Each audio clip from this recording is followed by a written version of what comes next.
Hello भाई लोग। जैसे कि आप यहाँ देख पा रहे हैं, रशिया और यूक्रेन के वार में एक बड़ा अपडेट आया है। रशिया जो है वो एक मिलिट्री सुपर पावर है, और ये जो रशिया और यूक्रेन का वार अब चल रहा है, इसके पीछे एक मेन वजह यह है कि रशिया जो है वो बोल रहा है कि यूक्रेन को कि तुम लोग जो हो वो नाटो में शामिल ना होने के लिए। लेकिन वो जो जेलेंस्की है वो ठहरा एक कॉमेडियन आदमी।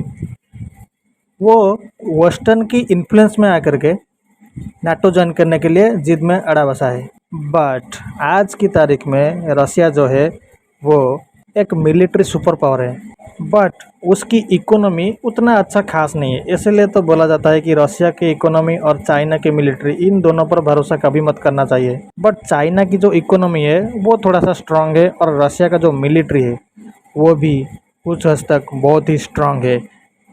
रशिया की मिलिट्री इतनी स्ट्रांग है, आप इस बात पर अंदाज़ा लगा सकते हैं कि सारी जो वेस्टर्न पावर है वो फुल सपोर्ट में है यूक्रेन को सपोर्ट देने के लिए। लेकिन आज तक वो रशिया को पीछे मतलब है कि वेपन्स बनाने में। अगर अगर वेस्टर्न पावर और यूएसए यूक्रेन को सपोर्ट ना किया होता तो ये जो युद्ध चल रहा है ये कहीं का समाप्त हो चुका होता। पश्चिमी देशों ने आर्थिक मदद दे करके यूक्रेन को इतना सपोर्ट किया कि 2021 से चला हुआ युद्ध आज तक समाप्त नहीं हो पा रहा है। रशिया को टक्कर देने के लिए पश्चिमी देशों ने मिल करके अमेरिका के साथ नाटो बनाया था। अगर यूक्रेन ने नाटो में शामिल होने के लिए जिद ना करता तो शायद ये युद्ध आज नहीं हो सकता था। रशिया का सिर्फ और सिर्फ एक ही डिमांड है कि वो यूक्रेन को नाटो में शामिल होने के लिए मना करता है। लेकिन जेलेंस्की ठहरे एक कॉमेडियन, और उस जेलेंस की वजह से ही ये रसिया यूक्रेन के ऊपर आक्रमण किया। और आपको तो पता है, इजराइल और हमास के साथ जो युद्ध हो रहा है उसको भी अमेरिका ही फंड कर रहा है। अब दो युद्ध को फंड करने के लिए फंड की यो अब अमेरिका के पास दो युद्ध को फंड करने के लिए जो पूंजी की आवश्यकता है वो ख़त्म हो रही है। और इसीलिए बाइडेन जो है अमेरिका के राष्ट्रपति, वो उनका जो वहाँ पर कांग्रेस है, कांग्रेस का मतलब ये कोई पॉलिटिकल पार्टी नहीं है।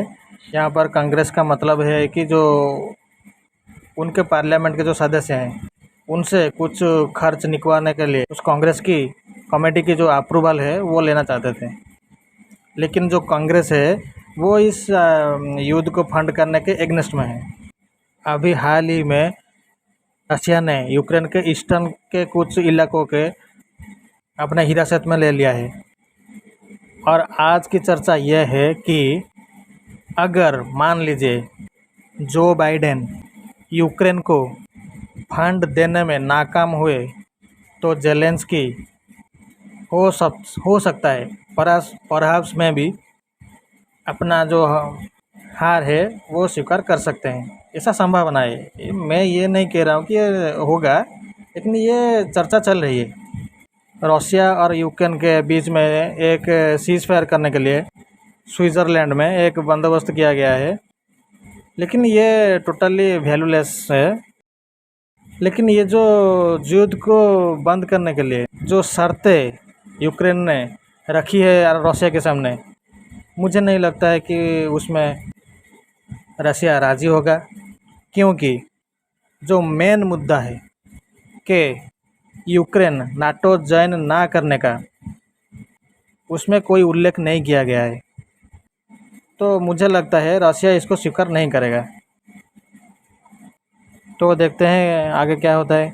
जो बाइडेन यूक्रेन को फंड कर पाते हैं कि नहीं। नमस्कार। अगर जो बाइडेन यूक्रेन को फंड करने में नाकाम हुए तो यहाँ पर जो विजेता है वो तो रशिया ही होगा।